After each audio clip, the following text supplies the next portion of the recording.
first 3 days of this wellness retreat are about spring cleaning our bodies.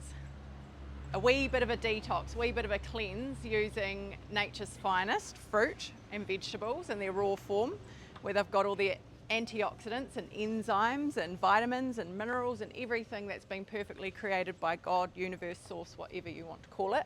And they are the perfect tool for giving our body a refresh, a reset, and to re-energize.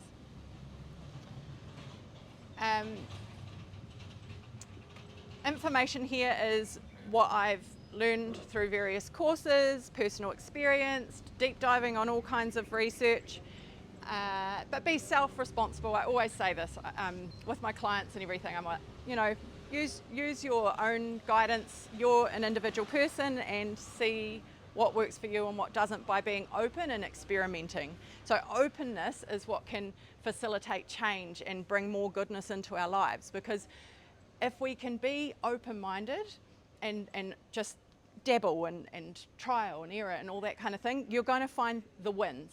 There's no doubt about it. And your so-called failures aren't failures, they're learning experiences, and we can transform that into goodness too. So I'm going to talk about why we detox, a bit about what detox and regeneration is, how we go about it, the 4 main pathways, the eliminative pathways that we want to have clear and allowing these toxins and things to exit the body, the lymphatic system and how important that is, and that's been a huge circle back for me in the last sort of 6 or 7 years, where I've gone back into a deep dive on the lymphatic system this year and the kidneys, and I've studied a bit more with Dr. Morse, and it's just really, I've had this awakening of how crucial the lymphatic system is for our overall well-being, and how that can be at the sort of centre of a lot of dis-ease in the body. Tools to keep our lymphatic system happy and healthy, and a bit about fasting, and I've got some resources there for extra reading for anyone who's interested in further info. So we've got one precious body, this one human earth suit that we want to keep well. We want to treat it with respect. It's our temple. We only get one. We don't come with spare parts at this point. Technology is progressing very rapidly in the 37 years, almost 38 years that I've been alive. Just to see that rapid progress, it's like, oh wow, you never know. But for now, this is what we've got, and we want to treat it with respect and love and compassion and kindness and grace. And a big component of that is how we fuel our bodies, what we're eating on a day-to-day basis, what we're drinking. There are a lot of people out there suffering, and they accept that as their normal, and they actually don't know how good they could feel. I have this happen all the time with my clients, and even with my partner as well. When he met me, he was very much food addicted, junk food addict, going to the toilet once a week, which my jaw I'm still like trying to pick it up from the ground, because I was like, sir, you what? Any nurse will know as well, like you get quite, you know. I remember as a 19-year-old going into that surgical ward and having to ask another very good-looking 19-year-old chap if he'd passed gas that day, you know, like we're very focused on that part of the body. So yeah, he was, for me, it was just like, whoa, this is how people are feeling. And he was using the energy drinks and the sweets and things to give himself energy. But that's not true energy. That's fake energy. That's a crutch. And that kind of thing causes inflammation. And over the years, that can end up causing disease too.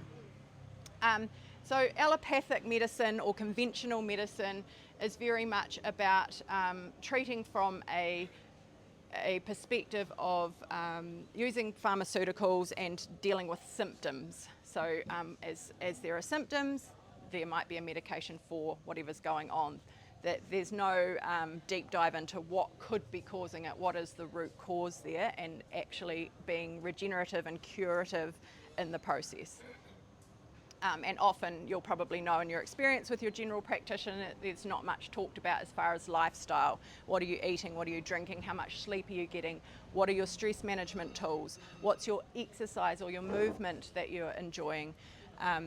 There's not much of that talk going on. There was at the practice that I worked at 2 particular GPs, absolutely amazing, wonderful to work with, that were on that path and massively into plant-based nutrition, as was I, so that was cool. They're out there, but they're rare. A lot of people are dehydrated on a cellular level. So on a cellular level, we are rehydrating our bodies because we're not having all the coffees and the black teas, excuse me, the alcohol, even cacao. I know, like I'm actually addicted to cacao, I admit it. It's delicious, but I still feel the dehydration.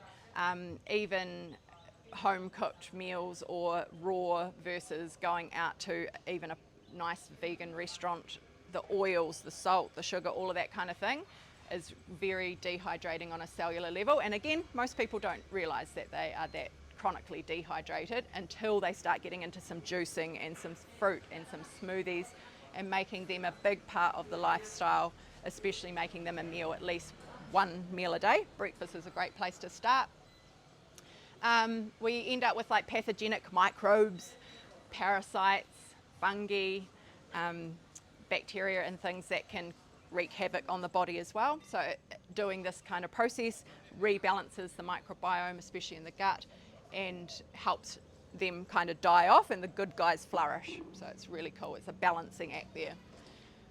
We're exposed to many chemicals in this modern world. We can't do a lot about many of them, but the ones that we can, you know, looking at what's in your home environment, what are you cleaning with, what are you putting on your face and your hair, like the products you're using, the perfumes, scented candles, all these kinds of things we can switch out and make changes to reduce our chemical load.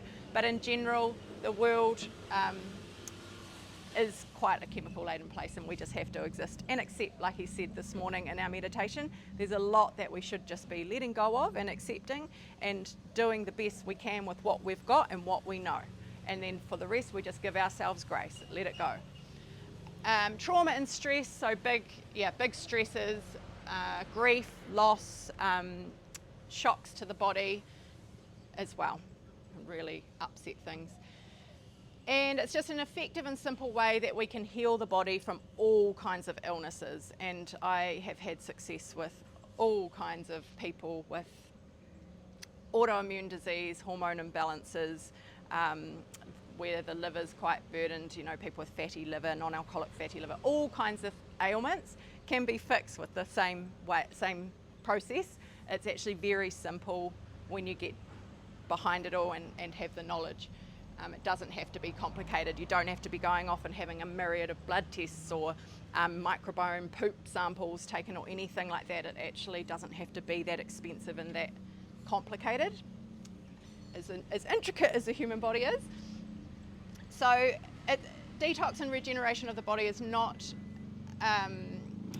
a way of like just getting rid of your symptoms. It's more that root cause of why is this happening and how can we help the body repair itself and what can we give the body to repair itself, because it's innately very smart, and when given the correct tools it will do the healing work. And this is the simple part of it. It's all to do with the pH scale, acidity and alkalinity. So the pH side, the acid side of chemistry is the dis-ease, disharmony causing side of chemistry. And that's all our human-made foods, processed packaged things, lots of meat, eggs, dairy, if you're having a lot of that in the diet, alcohol, but also our emotions, stress, all of this kind of thing as well is at the acid end of the scale, and it has a vibration or an energy, because everything's energy. Everything you see, including us, is made up of atoms, again on that very simple chemistry side of things. And so everything can be acidic or alkaline or neutral. So the more we feel joy and peace and compassion and grace and happiness and contentment, the more alkaline the body will be as well in that sense, which is very cool. But also the more we eat fresh plant food, especially raw, the more we will get into that alkaline side of chemistry too. And when we flood the body, if we're trying to heal especially, or trying to rejuvenate, if we flood the body with alkaline food and drink, like the juice, the body is, even at an atomic level, electrons and now I'm going to have a mind blank, protons and electrons. So protons are acidic and electrons are alkaline. So you're flooding the body even on that level with alkaline electrons so that it's constantly able to just grab them and be in a really good harmony. If that doesn't happen, then it's trying to pinch electrons from places, because that ionization, that atom has to function as it functions with a proton and electron. If it doesn't have that, then it's always trying to steal them in an acidic body, and it just can't do that long term. So we flood it with nutrients, flood it with alkaline energy. The blood and the gut, the stomach, are completely different though when we're talking about a human body being more acidic and disease ridden as such. The blood pH is super specific, like that doesn't come into it. We're talking about more the lymphatic and the tissue, the interstitial spaces, which is where the lymph all hangs out. If your tissues are acidic, that's what I'm talking about. The blood pH is very, very tightly controlled, intricate situation, and like any shift outside of that, really, you're a goner. And the stomach as well is a highly acidic. It's around about 3 pH, I think. Blood pH is like 7.4 maybe. And again, that's acidic to be able to digest, help with that digestive process. But then once it gets into the small bowel, alkaline, very alkaline environment. So it's quite interesting. The body's always seeking homeostasis. It always wants to achieve balance and be well. So, yeah, I've talked about like flooding the body with alkaline foods. That's the juices and smoothies, and water with like a greens powder or a pinch of the sea salt, which that's all going to be on offer if you have a water bottle or anything, or if you're having some water, you can put a pinch of sea salt in.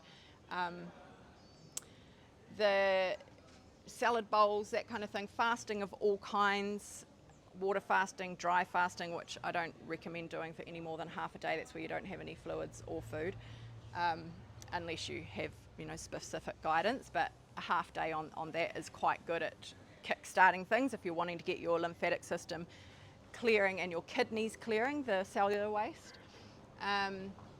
And juice fasting, which is much more gentle on the body, especially if you're stressed or under chronic stress. Juice fasting is absolutely the way to go, because you're still getting a lot of nutrients and some calories in. It's just a lower calorie way of doing it, but it won't put as much burden on your body as water fasting does. So it's a really nice option. Even if you are a menstruating woman and you wanted to fast, you're feeling pretty good and you're on your period and you feel you're up to fasting, then again, you can do a juice fast quite happily. Water fasting may be too much, might be too extreme.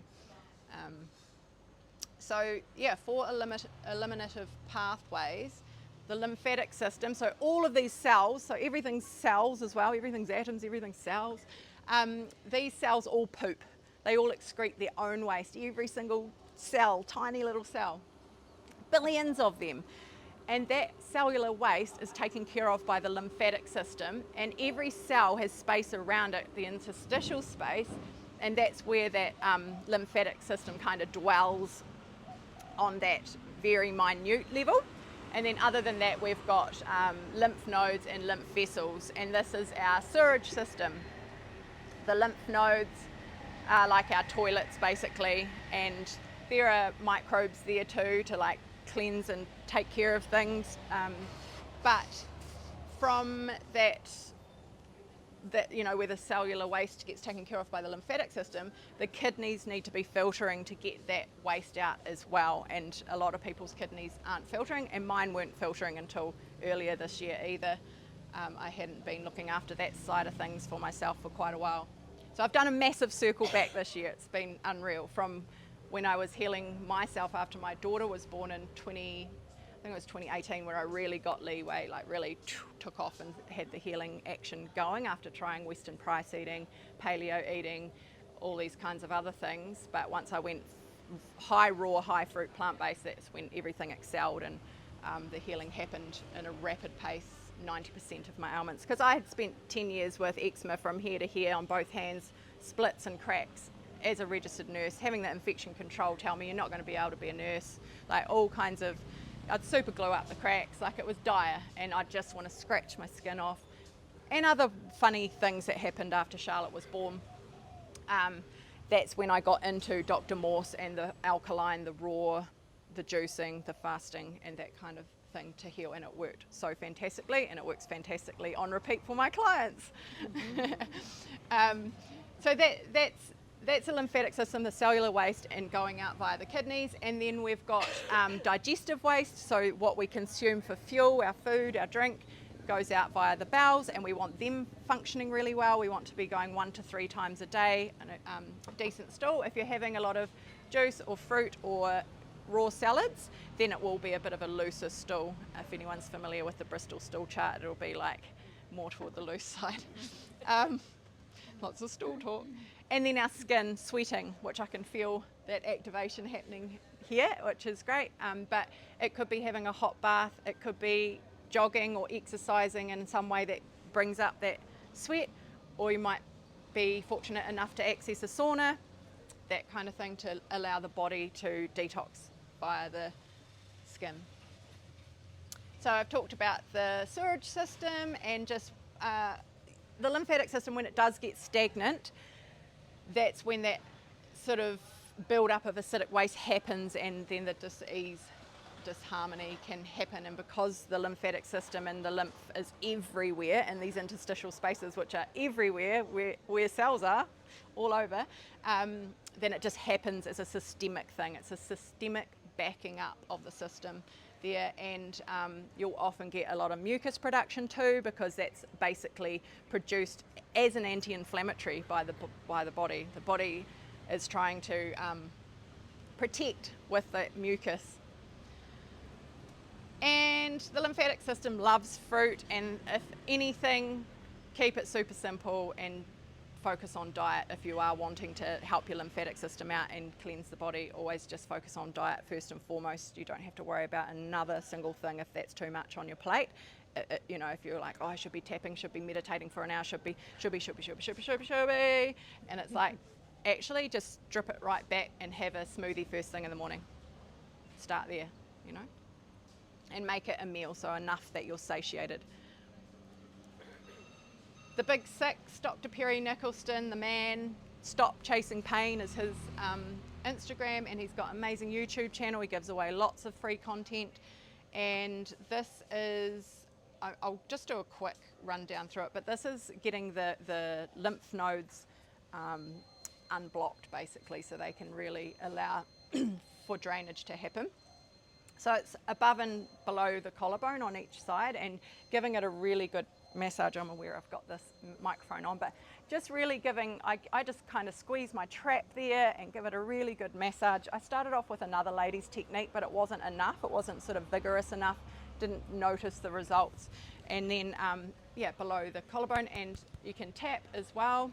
Any kind of movement that you can create, because the thing is, the lymphatic system doesn't have a muscle pump.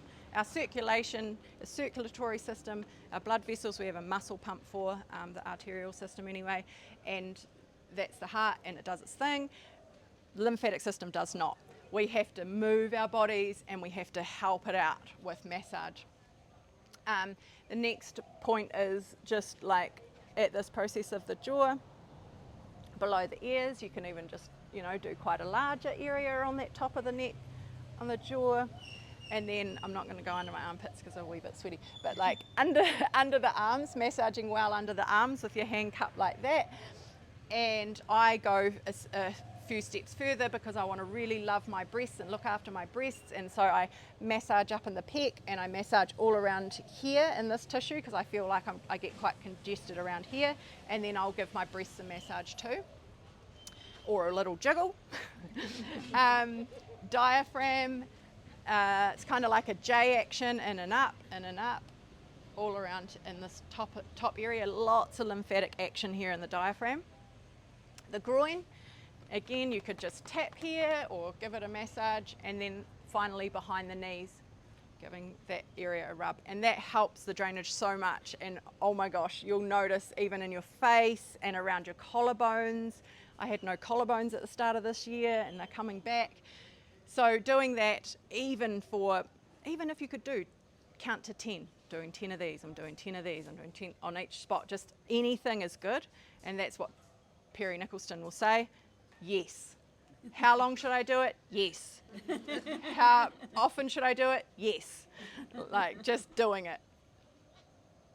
And then lymphatic bounding or bouncing. So just your feet don't leave the ground. You're just jiggling your body, letting it be nice and loose. And you're sort of on the balls of your feet. And you can put music on with that, jiggle and shake, let it all relax. And that helps that muscle pump situation again, where your calf muscles, which are also the muscle pump for the venous return, that's bringing it all back up. And yeah, really good for that. And also just a very nice energetic kind of shift. So I'll find working from home and being on a computer a lot, if I'm starting to feel in my body like a bit achy and yucky and stiff, I'll get up and just put one song on and bounce to it. And initially it's very burny on the calf muscles, but you'll adjust to it and just start with what you can. Yeah, it's all about just taking some action with it. I know the shoulds can get too much otherwise. Deep belly breathing, so similar to what we were doing this morning, breathing in, holding, and then exhaling a longer exhale than the inhale. Pretty simple. Physiological sigh is a double inhale with a long exhale. So you take a deep breath in, and then another, and then an exhale. Fasting. What is fasting? Well, it's not starvation. Humans have gone through feast and famine forever. That has been part of what our body has adapted to. And it's absolutely okay. It's not a harmful thing. It's a regenerative and rejuvenating thing for us to do. It's very much a psychological and emotional challenge because we are so used to having food, and many of us are food addicted. Myself, I'm still going to be a recovering food addict probably for a lifetime. Because I know that when things get hard, I will start soothing with food, and I have the awareness, and I'm not quite on the level I was, which is cool, but the fasting helped me break my food addiction and overeating really well. So it's intentional abstinence of food. And often we will not even allow ourselves to be hungry as well in this day and age. Like we kind of don't feel comfortable at all with any hunger, and we can kind of get in a habit of eating. Overeating puts a burden on the system though. Puts a burden on the liver, the gut, the lymphatic system, the kidneys, especially if it's a lot of protein. You shouldn't fast if you're pregnant or breastfeeding, but then your alternative would be to go on a high fruit, high raw. If you're wanting to do a little bit of a cleanse, pregnant or breastfeeding, that would be okay. A history of disordered eating, you just be cautious around. It just depends on the individual and where they're at and how they feel. And yeah, like I say, you can opt for this food version of cleansing where it's fruit and vegetables instead. Fasting increases your energy, it balances that gut flora, it helps you lose weight, it helps your skin glow, it even can like reduce the appearance of wrinkles, even like what we're doing in these next 3 days. That's why I said take a selfie, because it would be interesting to see the difference on like day 4 or day 5 before you go.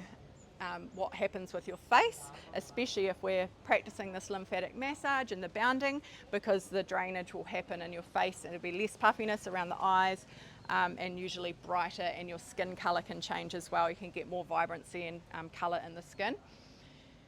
It may reduce cancer risk. It's awesome for the immune system. It gives our digestive system a break, which uses a lot of energy. A lot of energy goes toward digesting. Cleansing for the bowels, gives mental clarity and focus. It is amazing for aches and pains, helps lower blood pressure, all that food addiction, overeating stuff. Anti-aging, longevity, so in the blue zones, some of those long-lived cultures of the world where they have a lot of centenarians. I don't know if you guys know about the blue zones, they're pretty interesting. They eat a reduced calorie diet, so they eat to about 80% fullness, a lot of them. They don't overeat, and that, like, even having reduced calories has been linked to longevity. And can enhance a spiritual practice or spiritual connection. You can notice more synchronicities spiritually. helps with reversing insulin resistance and increasing insulin sensitivity too, because as the muscle cells drop fat away, because the muscle cells are like, I'm just going to use them as the main example of where glucose is stored for energy use. If those muscle cells are junked up with fat because you're holding excess fat, that's when insulin resistance can come along, and then eventually pre-diabetes, type 2 diabetes, but also other things like polycystic ovarian syndrome are linked in with that, and other diseases as well. Food addiction, it's a corrupt food world. They're out there to get the money and they don't give a shit about your health, I'll tell you that much. They spend a lot of money on scientists getting the perfect amount of fat, salt and sugar to keep you hooked and to fill their pockets. And I don't know if they intentionally have like human harm going on, but they do want to just make money. That's the focus with those foods, and they are delicious and addictive and hard to resist. And soothing with food, man, I do that still to this day, but I just do it with healthier things, I guess, and not as often, and have the awareness around it. Food is a socially acceptable addiction because we all have to eat, and it's everywhere, it's out there. And it kind of started for me, and it might resonate with some of you as well, as a child where mum was like, eat everything on your plate. You must eat everything on your plate. Food waste is, and I don't like food waste to this day, I don't, but I've got pigs, compost, chickens, other things for it to go to, so I feel good about that. But just that whole, eat everything and then you get dessert as well. That other, eat everything on your plate and you can have a bowl of ice cream, or this kind of thing. So that, I feel like that has a big role to play in anyone who has issues with overeating and food addiction. So fasting, there's lots of ways to do it. I've kind of explained it in my own weird ways, but there's a great link from Dr. Mindy Peltz, which I've put her stuff in the resources, where she has just this blog post, and it is amazing to read about fasting.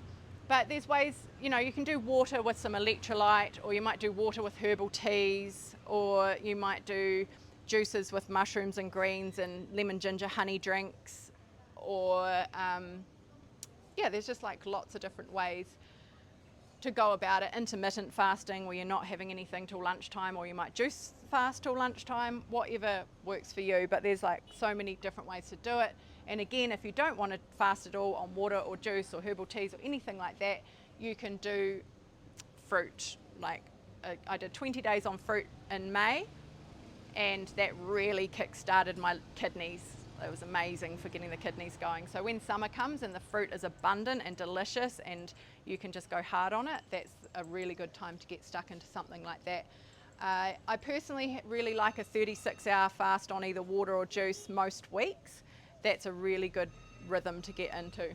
So that's having one full day of no solid food every week or fortnight. Every season I like to aim for a 72-hour water fast. I usually go through to about 82 hours water fast, which is also a great wee cleanse. And I did have on that slide, like, what about bone broth? What about coffee? No, too inflammatory, don't go there. That's not the purpose of what I'm talking about with trying to flood the body with alkaline goodness. That's acidic. You don't want to be putting that in if you're cleansing. And prepping yourself, it's great to get really low on, gluten, processed packaged foods, sugar, meat, eggs, dairy, that kind of thing if you're going into any kind of cleanse or fast, because it just makes it easier.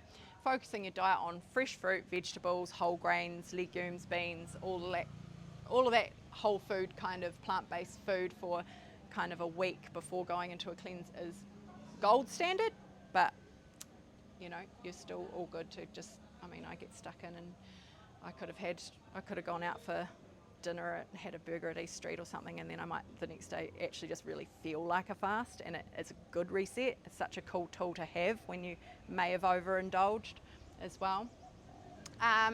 Prep, again, food environment's really important. You're the one buying the groceries more than likely. What are you bringing into your home? What are you choosing to bring into your home and have there? Because no one's got super solid self-control, like Emily's saying with the mini bar there, you know. If you need to get that out of the room, get that out of the room for success. And it's the same for at home. If you're bringing the ice cream, chips, chocolates, lollies, biscuits and all that shit into your house, you're going to eat it. And your kids are too. They're not going to ask for fruit when they're hungry. They're going to say, I'm hungry, I want chips. I'm hungry, I want biscuits. So just having that awareness around what you're bringing home in the groceries.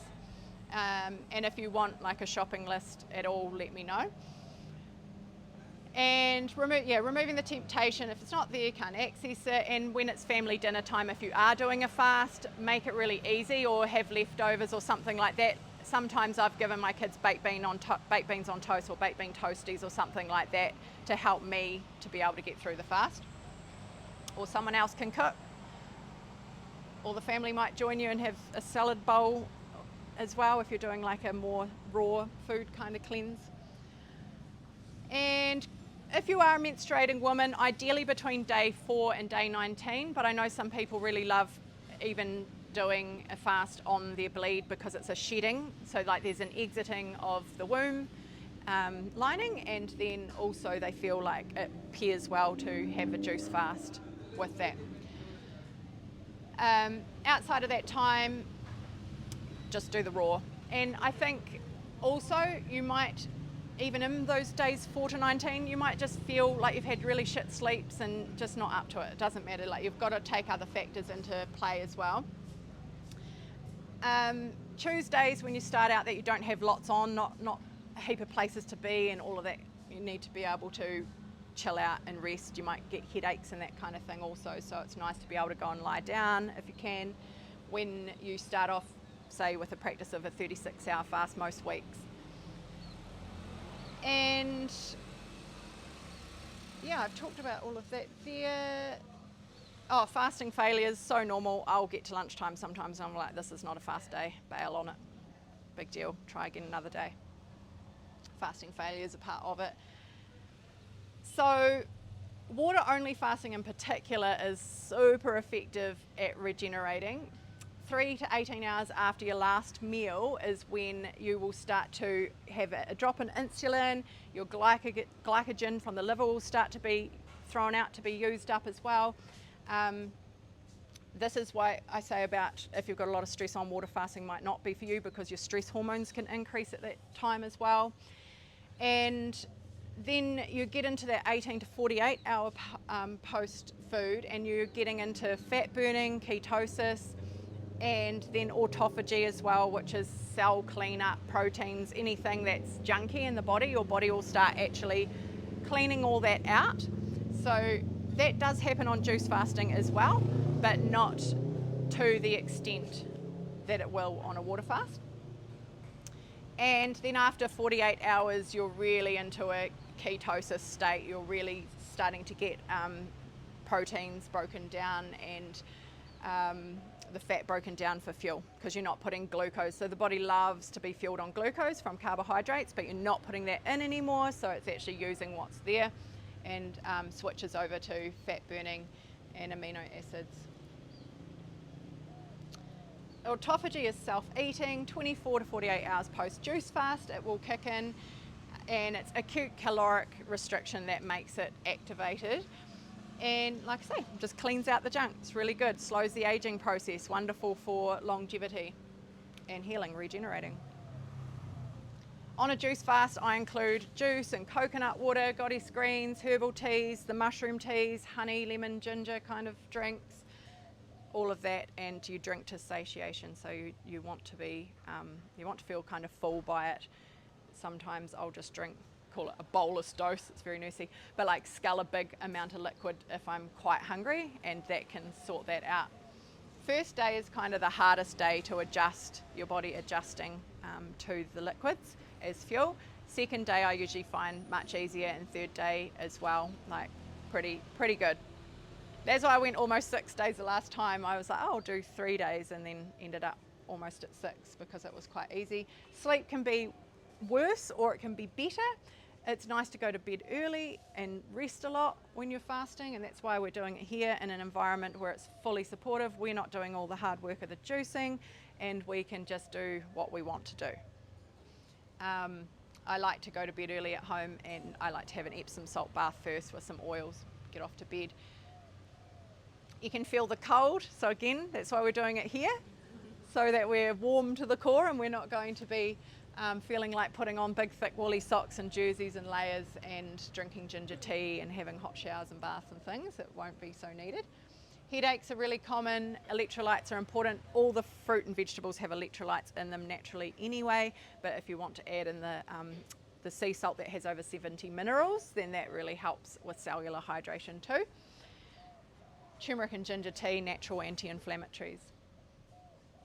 The hunger, the psychological part of the hunger, is really tricky because it's like, oh, food. Like, you start to realize how much you think about food, and man, I get a lot of work done on a fast day. It's unreal. I am like, whoa, I'm productive because I'm not being distracted by what am I going to have for lunch and all this kind of thing.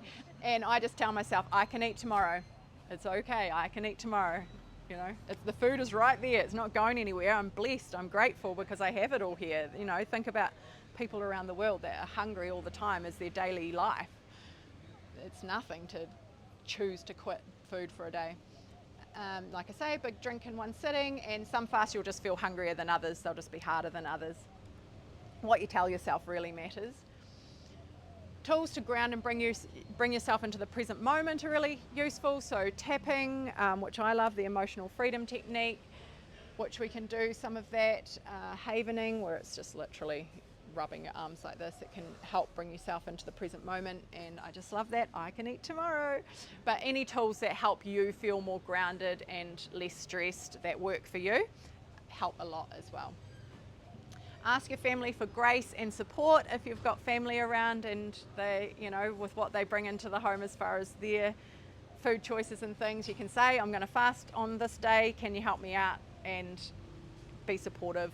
Maybe cook dinner, whatever it is that you need from them, and let them know that you could be a dragon.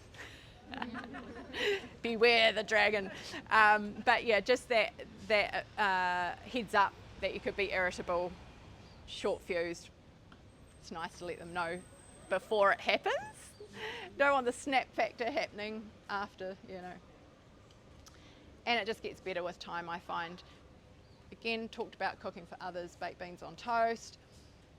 There is a thing called the healing crisis. It's also known as detox reaction or Herxheimer reaction, and it's where there can be a rapid offload of toxins, and for some people they might get a little bit fluey, feel a bit like sore throat or headache, achiness, anything like that, that can pop up for some people. And when you're healing something, if you've got something that really needs attention, like eczema, for example, that will get worse before it gets better. So if you're committing to a healing journey with the raw foods and the herbs and things, it'll always, everything gets worse before better. I see it all the time. All of my clients have the same thing happen. Acceptance, letting go, resting, hydrating. If you're on herbs, dialing them right back or stopping them for a bit.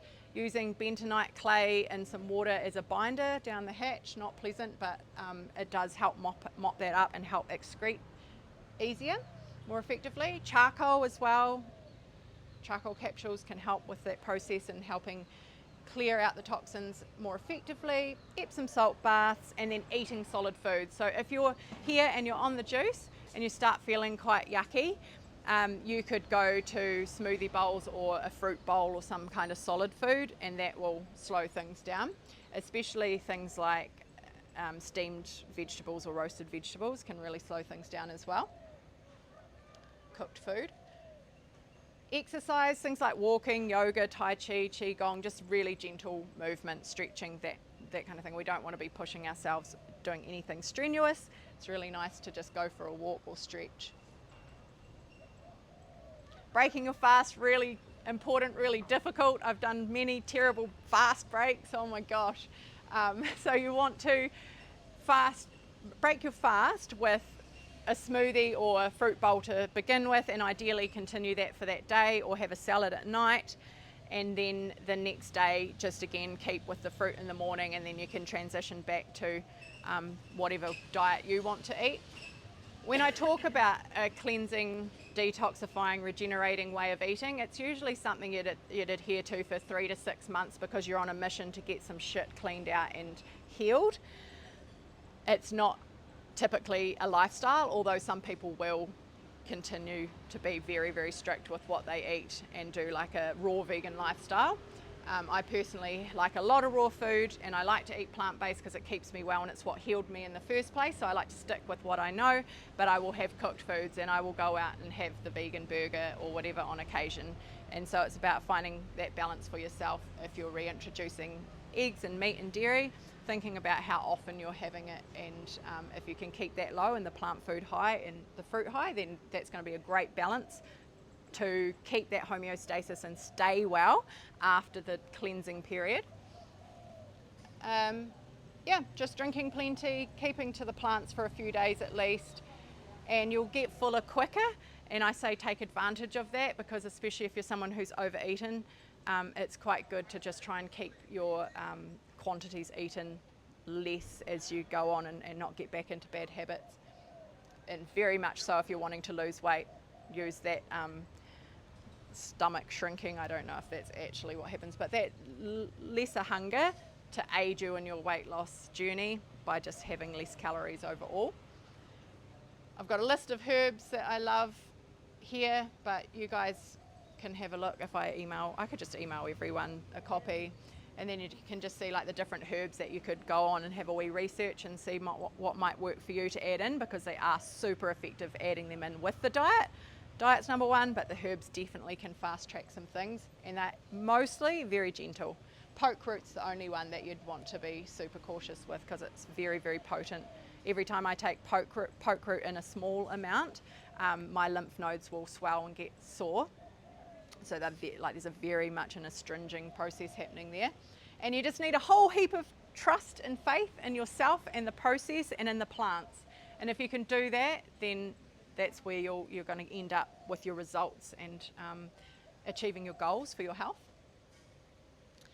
So yeah, I've just got some people here like Tyler Tolman, Robert Morse, Alan Goldhamer, Mindy Peltz, Jason Sean Bennett, he's a Kiwi, Gillian Berry, Super Juice Me, Jason Vale, he's got the Super Juice Me documentary on YouTube, which is epic, amazing, so inspiring, just what that juice could do for 30 days for those people, getting off all their meds. And then people like Joe the Juicer, Juice Feaster, and Johnny Juice, it's all the J's, JJ Juice.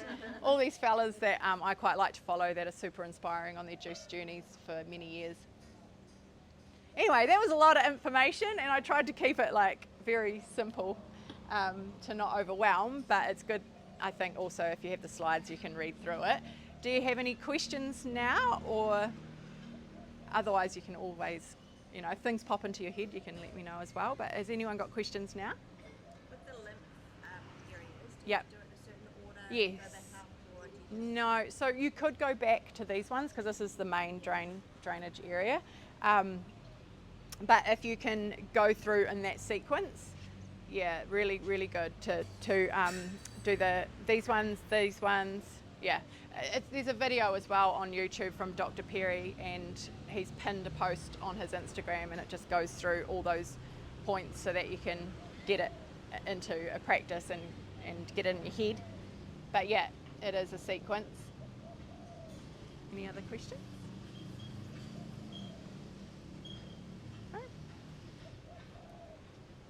Well, thank you for your time and attention. As we can see, fasting and using the plants can be hugely beneficial, and they are our allies that we can rely on when we have things we need to sort in the body. And with fasting, it is a practice like the meditation, which me and meditation on struggle street, but that's all right. It is a practice, so you just keep giving it a go. Being open-minded, being curious, trial and error, giving things a go. That's where you might strike the gold. So my retreat that I'm hosting in Nelson, if anyone's interested, I have got a $150 discount code for anyone here who wants to come to that in October. That's the 11th to the 14th, and Kim's already joined. Yeah, someone be my roommate. It's at Pear Orchard Lodge in Hope. Yeah. Yeah. So that's Friday to, yes. Yeah. Friday to Monday. And we'll do 2 days on juice, Saturday and Sunday. And we've got yoga and we've got a massage each from my friend Sammy, who's Magic Hands. Her and I studied massage therapy together, and she's going to come and give everyone a massage. So not daily, but once is good. And if anyone wants to work with me one-to-one to have a personalised consultation and plan done for anything you're wanting to heal, clear out of the body, or if you've just even got funny ailments like aches and pains and energy or menstrual issues, anything like that, then up until the 13th of September you can get 2 weeks of free voice messaging, back and forth voice coaching, which I find super effective. I'm actually just loving that at the moment with my clients, where we can just voice message or send little texts in WhatsApp, and as things arise they can be like, oh, and just message me or send me that voice app while they're driving their kids to somewhere or something. I don't know, active on the go lifestyle, so it works for people to be able to do that. And so 2 weeks of free follow-up in that sense as well, if anyone was wanting to join me for a full consult to go deep on their health. So anyway, that is that, and I hope you got a lot from it. Be great for you, I think, to have the slides to reread, because I know it's a lot. And just thank you for your attention and time. It's a blessing.